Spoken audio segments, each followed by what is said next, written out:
Kefferl remembered the day the war came to his village like it was yesterday. Even though many years had passed since then, he was working in the fields when the military transport landed, its engines sending waves of dust across the bioluminescent crops that his family had grown for generations.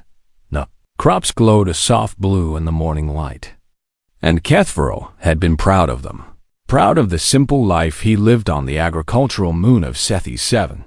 He was 847 cycles old, which was still young for his species, and he had never seen a military vessel land in his village before. The officer who stepped out of the transport was tall and wore the silver uniform of the Galactic Coalition, the great alliance that had kept peace among the stars for over 100,000 years. Kefferl's neighbors gathered around, their compound eyes wide with curiosity and fear. "We bring news from the Central Command," the officer announced, his voice amplified by a translator device attached to his chest. "The humans have broken through the quarantine zone." A gasp went through the crowd, and Kefferl felt a chill run through his. Exoskeleton humans were the stuff of scary stories that parents told their children to make them behave.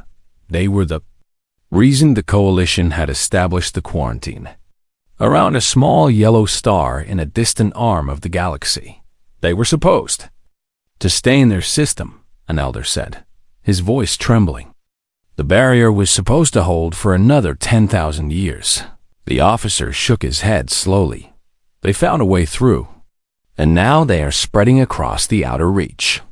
Colonies like a plague. He pulled out a holographic display and showed images of burning cities and fleeing refugees. 11 colonies have fallen in the last 2 cycles alone. Kefferl stared at the images. Unable to look away, he had never seen destruction like this before. His moon was peaceful, dedicated to farming and quiet living.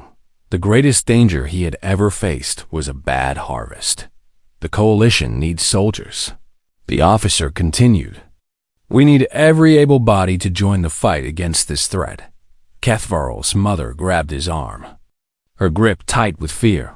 "Not my son," she whispered. "Please." Not my son. But Kefferl was already thinking about the burning colonies, about the families running for their lives, about the children who looked just as scared as he felt. He thought about what would happen if the humans reached Cethi 7. If they burned his beautiful glowing fields and destroyed everything his family had built. "I will go," he said, surprising himself with the steadiness of his voice. His mother cried out. But Kefferl had made his decision.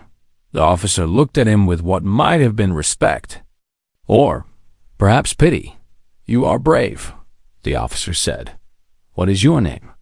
Kefferl of the 3rd Field District.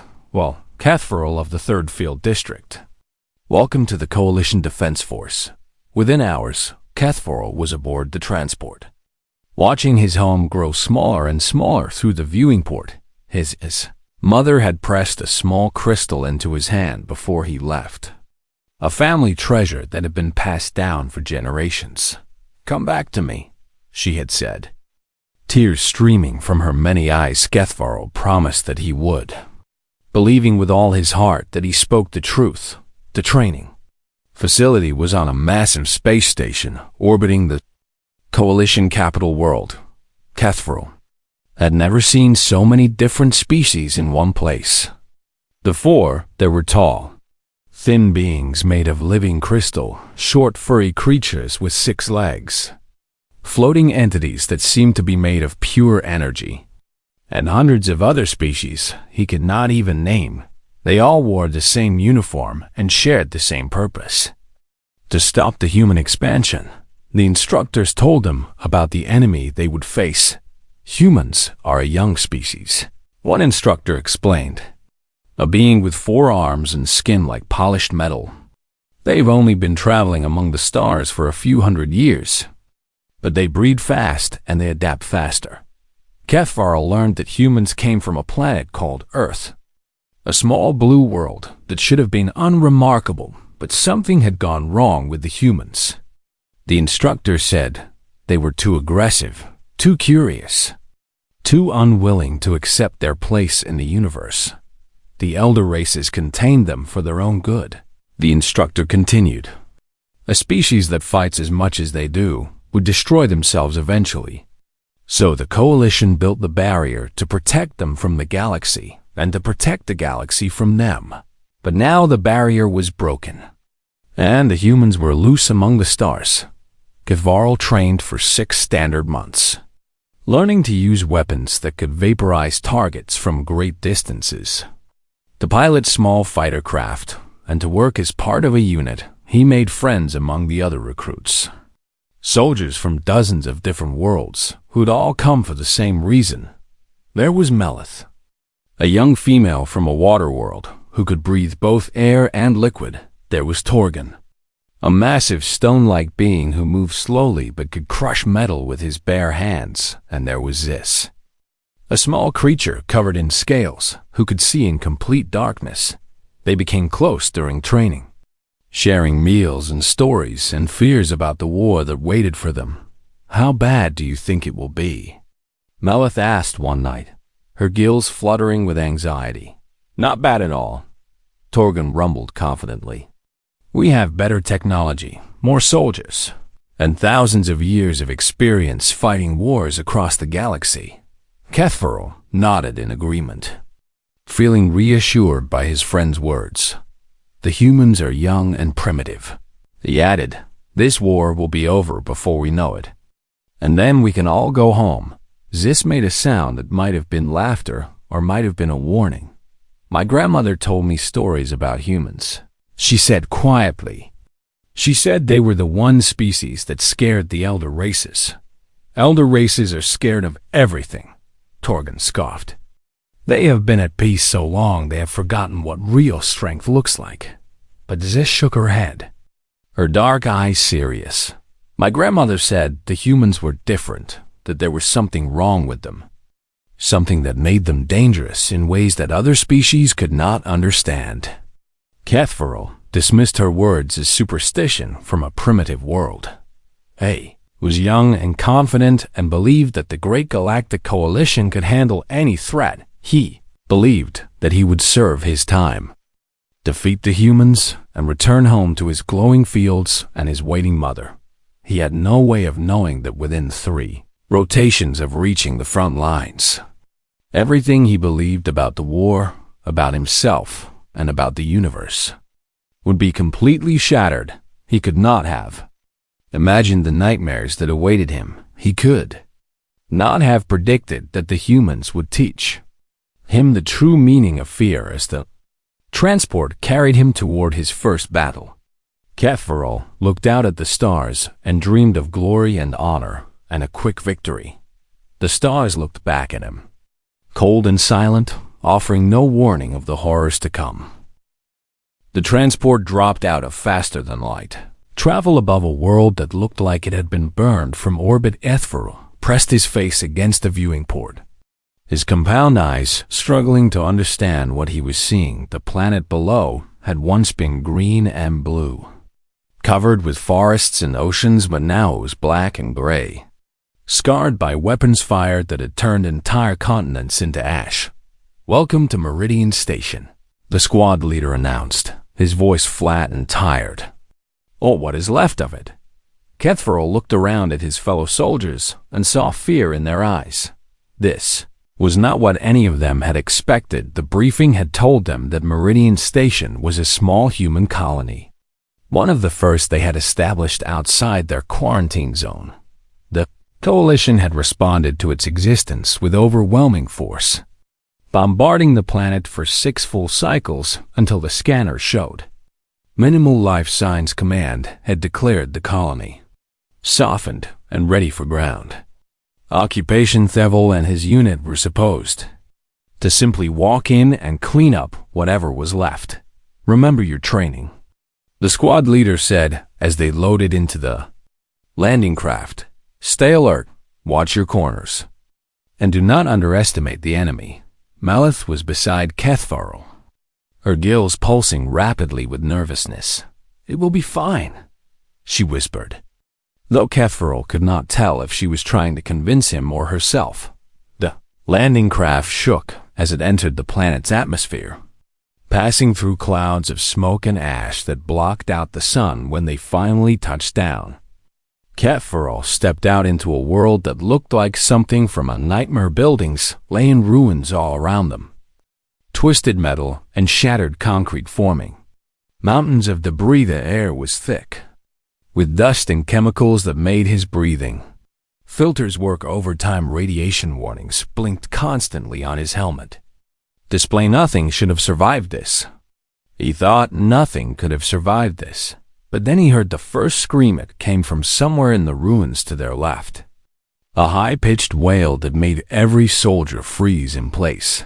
The scream was not one of pain or fear. It was something else entirely.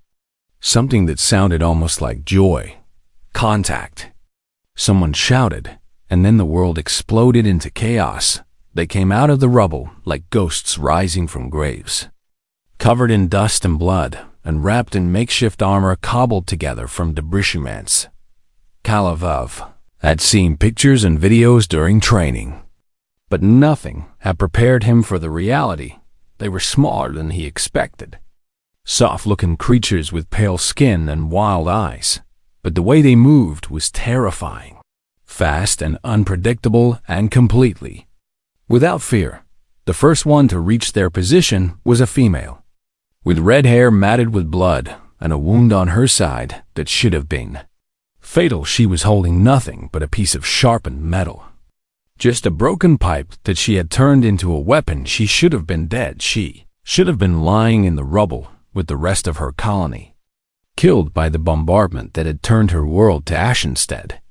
She was running directly at a line of soldiers, armed with weapons that could vaporize targets from hundreds of meters away, and she was smelling. Kefferl watched his commanding officer, a decorated veteran who had fought in 40 campaigns across the galaxy, freeze in complete disbelief. The officer just stood there, unable to process what he was seeing, unable to understand how this broken creature was still moving. The human female killed him with a single strike, driving her makeshift weapon through a gap in his armor with terrifying precision. Then she killed the soldier next to him. Then the next. It took 5 shots from 5 different weapons to finally bring her down. And even then, she kept crawling forward, still trying to reach her enemies, still smiling that horrible smile. The battle lasted for hours. More humans emerged from the ruins, each one wounded in ways that should have been fatal, each one fighting with a ferocity that defied all logic. They had no proper weapons, just rocks and pipes and pieces of broken machinery. They had no armor, just rags wrapped around their radiation-burned skin. They had no chance of winning, but they fought anyway. Kefferl watched a male human with both legs broken drag himself across the ground to attack a soldier who had turned his back. He watched a group of humans charge a fortified position, knowing they would all die, just to give one of their comrades a chance to escape. He watched a young human, barely more than a child, throw himself on a grenade to save the others in his group. By the time the sun set, Kefferl's unit had taken the colony. They had won, but Kefferl did not feel like a winner. He sat in the temporary camp they had established, staring at his hands, unable to eat or sleep or think about anything except what he had seen. Melith found him there, her usually bright eyes dull with shock. "Are you okay?" she asked, though she clearly was not okay herself. Kefferl did not answer. He was thinking about the human female, the first one who had attacked them, the one with the fatal wound and the sharpened pipe. He was thinking about her smile. They should have surrendered, he finally said, his voice barely a whisper.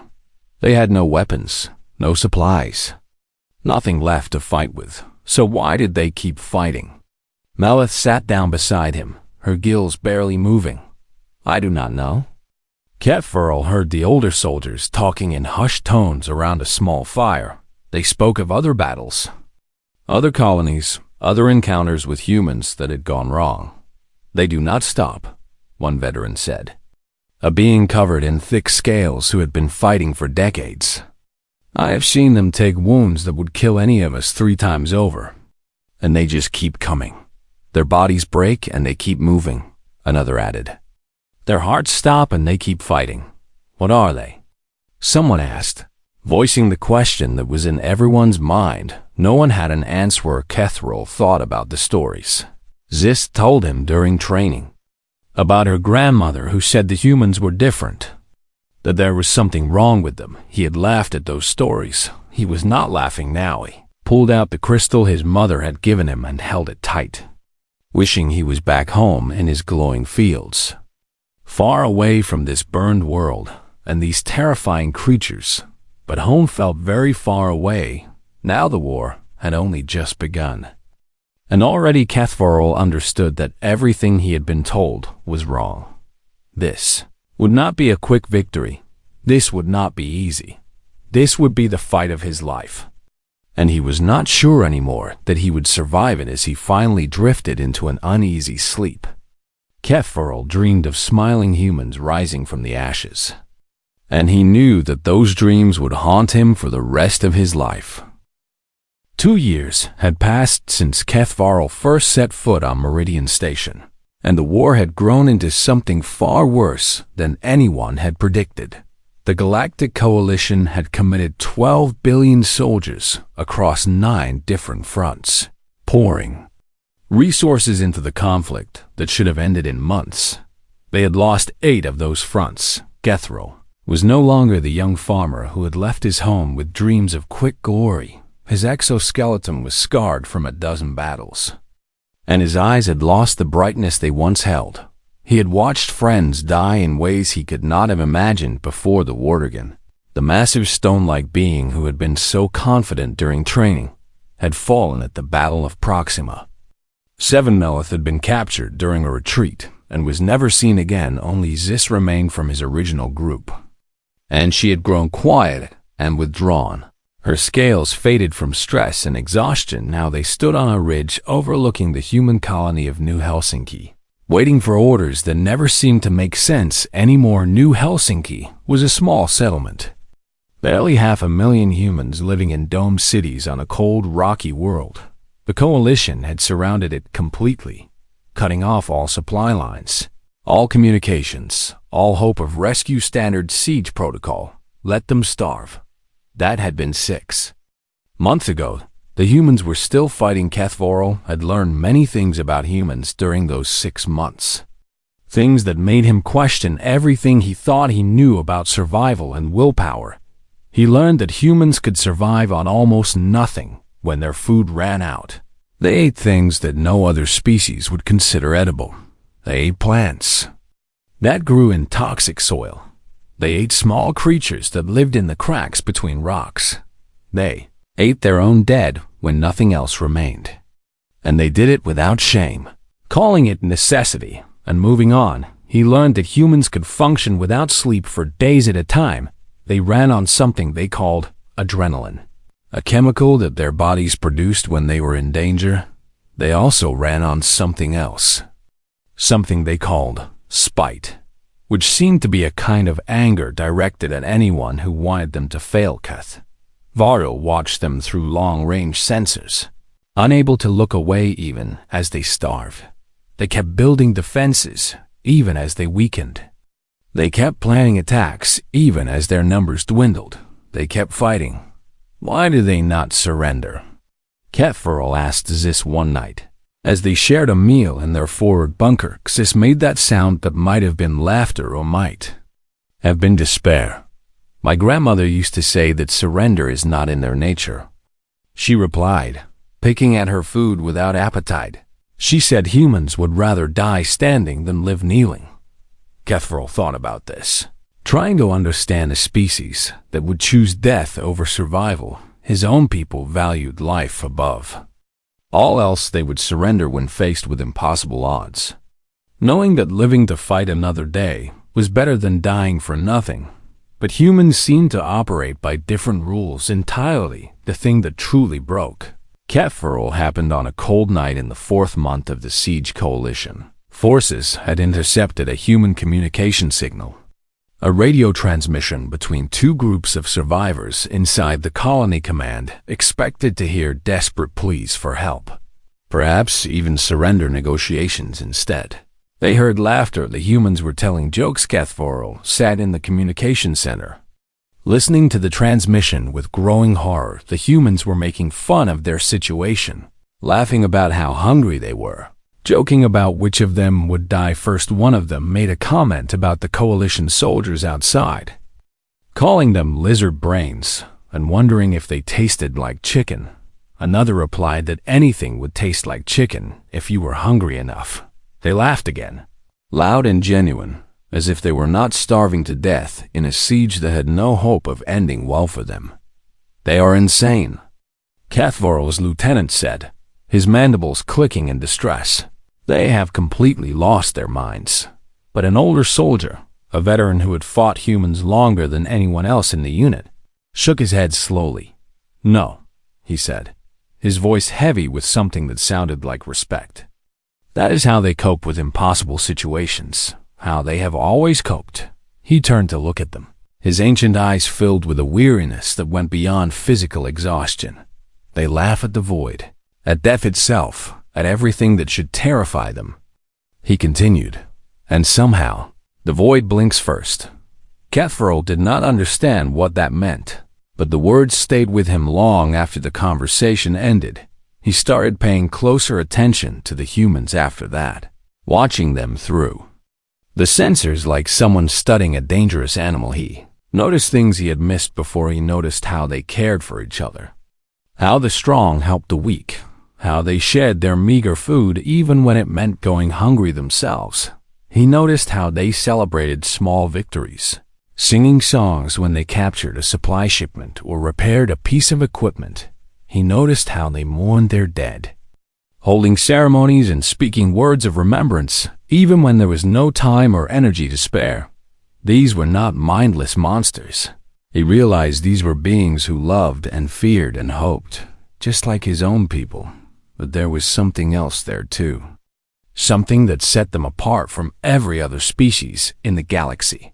It was a refusal to accept reality. A stubborn insistence that things could get better even when all evidence said otherwise. The Coalition had a word for this kind of thinking. They called it delusion, but the humans called it something else.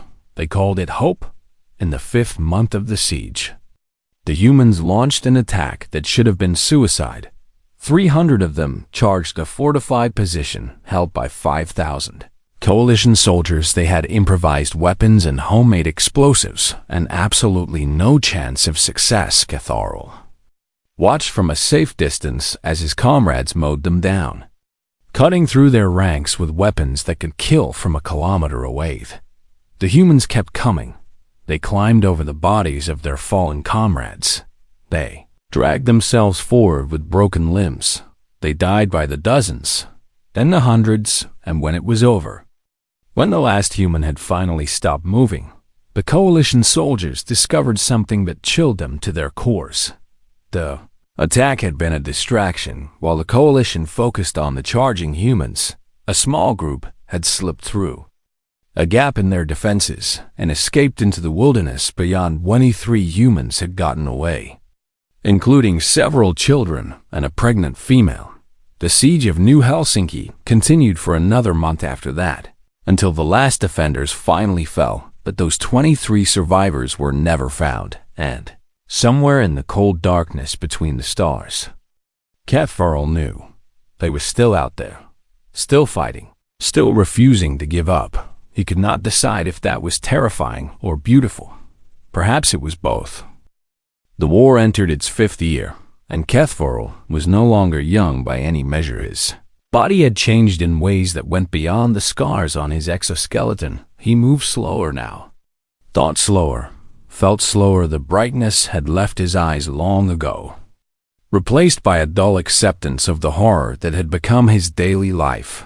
He had stopped counting the friends he had lost. The numbers had grown too large, too heavy to Caraxes had died at the Battle of Centauri Prime, killed by a human sniper who had waited 3 days in the same position for a single shot. Cathforal had held her as she passed. watching the light fade from her dark eyes, listening to her whisper about her grandmother and the stories that had turned out to be true. He did not cry. He had forgotten how the retreat from Proxima Outpost was supposed to be orderly. A strategic withdrawal to more defensible positions instead. It became a rout human forces had somehow gotten behind their lines, cutting off the escape routes that Command had promised would be safe. Thurl found himself running through burning corridors, stepping over the bodies of fallen comrades, firing blindly at shadows that moved too fast to track. He did not remember being captured. One moment he was fighting. The next he was waking up in a small room with gray walls and a locked door. His weapons were gone. His armor was gone, even the crystal his mother had given him, the one he had carried through 5 years of war, was missing. He was alone for the first time since the war began. Kethvarl allowed himself to feel fear. He had heard stories about what humans did to prisoners. Terrible stories of torture and experimentation that made even hardened veterans go pale. He waited for the pain to begin, but it never came. Instead, a human came to see him every day. A male with gray hair and kind eyes who brought food and water and insisted on talking. His name was Marcus, and he was nothing like the monsters Kethvarl had been fighting for 5 years. "You have to eat," Marcus said on the third day, pushing a tray of food through a slot in the door. "I know our food probably tastes strange to you, but your body needs nutrients." Kethvarl stared at the tray without moving, did not understand what was happening. Where was the torture? Where was the cruelty? "We are not going to hurt you," Marcus said, as if reading his thoughts. "I know that is hard to believe after everything, but it is true." "Why?" Kethvarl asked, his voice rough from disuse. Marcus smiled, and it was not the terrifying smile Kethvarl remembered from the battles. It was warm, gentle, almost sad. "Because hurting you would not change anything," Marcus replied. "It would not bring back the people we have lost, would not undo the damage that has been done." He paused, his eyes distant. "And because my daughter asked me once, what makes us different from the species that want to destroy us? And I told her it was the way we treat our enemies." Kethvarl did not know what to say to that. Days passed. Then weeks. Marcus came every day, and slowly, Kethvarl began to talk to him. He learned that Marcus had been a teacher before the war, someone who helped young humans understand mathematics and science. He learned that Marcus had a wife and 2 children, a boy and a girl who were now nearly grown, that Marcus had lost his brother in the early days of the war, killed during the Coalition's first bombardment of human space. "Do you hate us?" Kethvarl asked one night. Genuinely curious, Marcus thought about the question for a long time before answering. "I hated you at first," he admitted. "When my brother died, I wanted to destroy every last one of you. Wanted to burn your worlds the way you burned ours." He paused, his hands gripping the bars of Kethvarl's cell. "But hate is exhausting, and it does not bring anyone back, so I had to find something else to hold on to." "What did you find?" Marcus smiled that sad smile again. "Hope," he said simply. "The belief that someday this war would end, and we could build something better." Kethvarl shook his head, not understanding. "Why do you fight so hard?" he asked, the question that had haunted him since Meridian Station. "You were contained in your system, safe from the galaxy and its dangers. So why did you leave? Why did you start this war?" Marcus was quiet for a long moment. Then he pulled out a small photograph. A primitive 2-dimensional image on thin paper. It showed a female human with dark hair and 2 small children, a boy and a girl, all of them smiling at the camera. "This is my family," Marcus said. "My wife, my son, my daughter." Kethvarl looked at the image, trying to see what made it so important. "I do not understand. My kids deserve to see the stars," Marcus said, his voice thick with emotion. "My ancestors looked up at the night sky and dreamed of reaching those distant lights. dreamed of exploring the unknown and finding wonders beyond imagination. He looked directly at Kethvarl, his eyes burning with something fierce and unbreakable. "Being safe is not the same as being alive," he continued. "You kept us in a cage and called it protection, but a cage is still a cage, no matter how pretty the bars." Kethvarl thought about his own world, about the peaceful fields and the quiet life he had left behind. His species had given up expansion long ago. Content with stability and security. They had stopped dreaming of distant stars and focused instead on maintaining what they already had. Was that living, or was that just existing? "We call it hope," Marcus said. "The thing that makes us get up when we should stay down. The thing that makes us believe tomorrow could be better than today. The thing that drives us to reach for the stars, even when everyone tells us we cannot." He smiled. But there was something dangerous in that smile. Something that reminded Kethvarl of the warriors he had faced in battle. "It is irrational," Marcus admitted. "It defies logic and reason and common sense." He leaned closer, his voice dropping to almost a whisper. "And it is why you are going to lose this war." Kethvarl wanted to argue, wanted to say that the coalition was still stronger, still had more resources and more soldiers and more experience, but the words died in his throat, because deep down, in a place he had tried to ignore for 5 long years, he knew that Marcus was right. The coalition had been fighting to maintain the status quo, to keep things the way they had always been. The humans were fighting for something else entirely. They were fighting for the future, for their children, for the chance to see what lay beyond the next horizon, and that was a fight the coalition could never win. Kethvarl stayed in the prison camp for 3 more months before a prisoner exchange sent him back to coalition space on his last day. Marcus came to say goodbye. "I hope you find peace," the human said, extending his hand in a gesture Kethvarl had learned was a sign of friendship. Kethvarl took the hand, feeling the warmth of human skin against his own cool exoskeleton. "I hope you do too." Marcus smiled one last time. "We will," he said with absolute certainty. Humans always find a way. As Kethvarl walked toward the transport that would take him home, he realized he believed it, and for reasons he could not fully explain. That belief felt like the beginning of something new.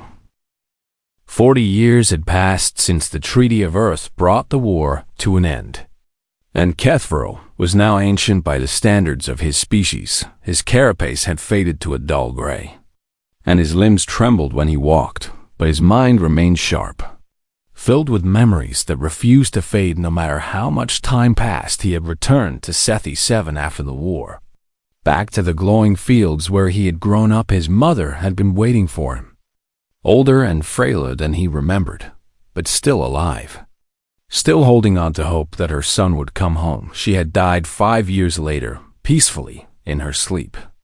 With Kethvarl at her side, he had never left the moon again, but the galaxy had not forgotten him as one of the few veterans who had served from the beginning of the war to its end. Kethvarl was considered a valuable source of historical information. Scholars and historians had come to interview many times over the decades, asking about battles and strategies and the fall of the coalition's military power.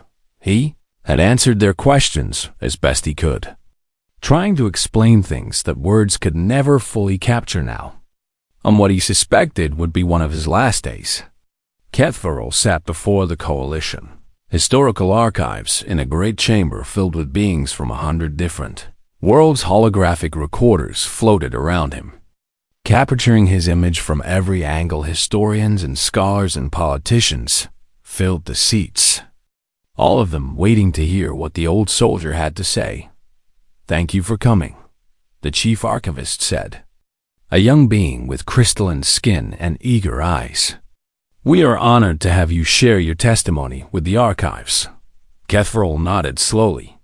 Gathering his thoughts, he had spent many sleepless nights preparing for this moment, trying to find the right words to explain something that still did not make complete sense to him.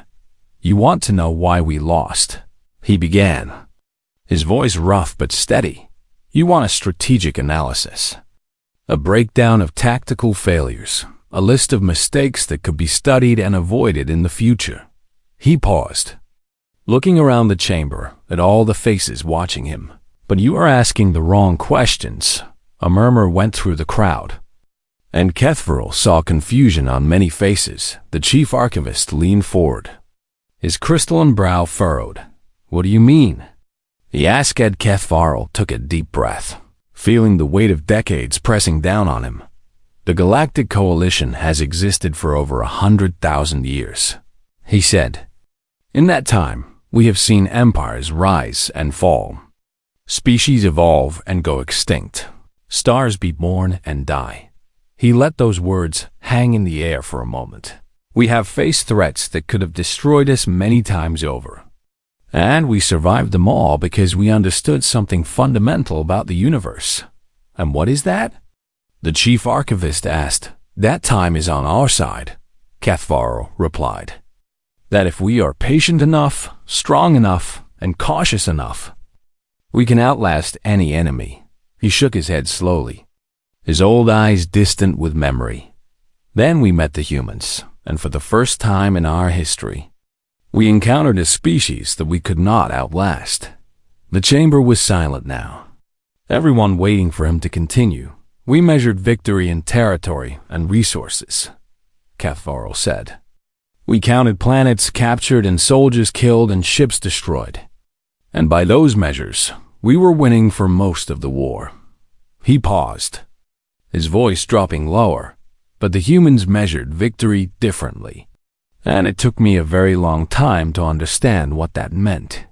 He thought about Marcus, about the photograph of his family, about the conversation they had shared in that small prison cell so many years ago.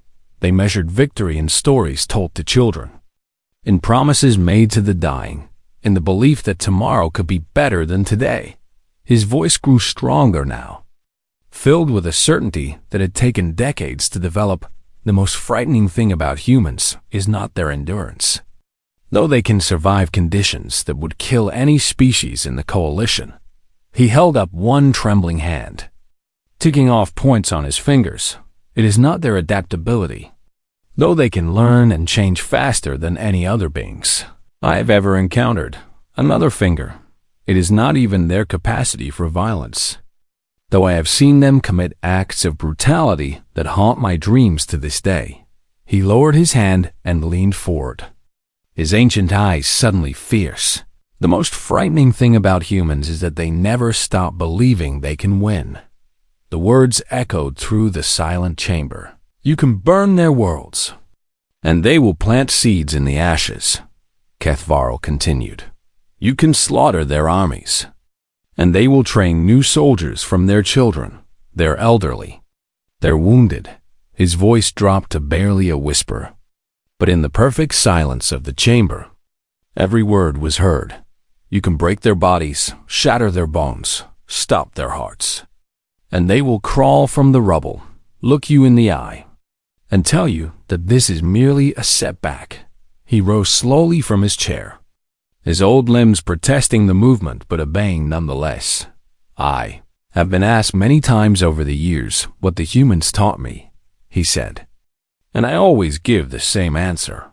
He looked around the chamber one final time, meeting the eyes of as many beings as he could. They taught me what it means to be afraid. He began to walk toward the exit, his steps slow but steady. The coalition existed for 100,000 years before the humans, and it will exist for 100,000 more, he said over his shoulder. But we will never again be the same.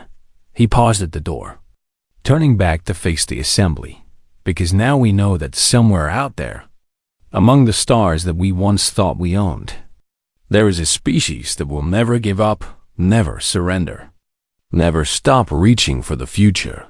His voice carried across the chamber, filled with a strange mixture of fear and respect and something that might have been admiration. And that, more than anything else, is why they won. Kethverl left the archives and returned to his home on Sethi 7.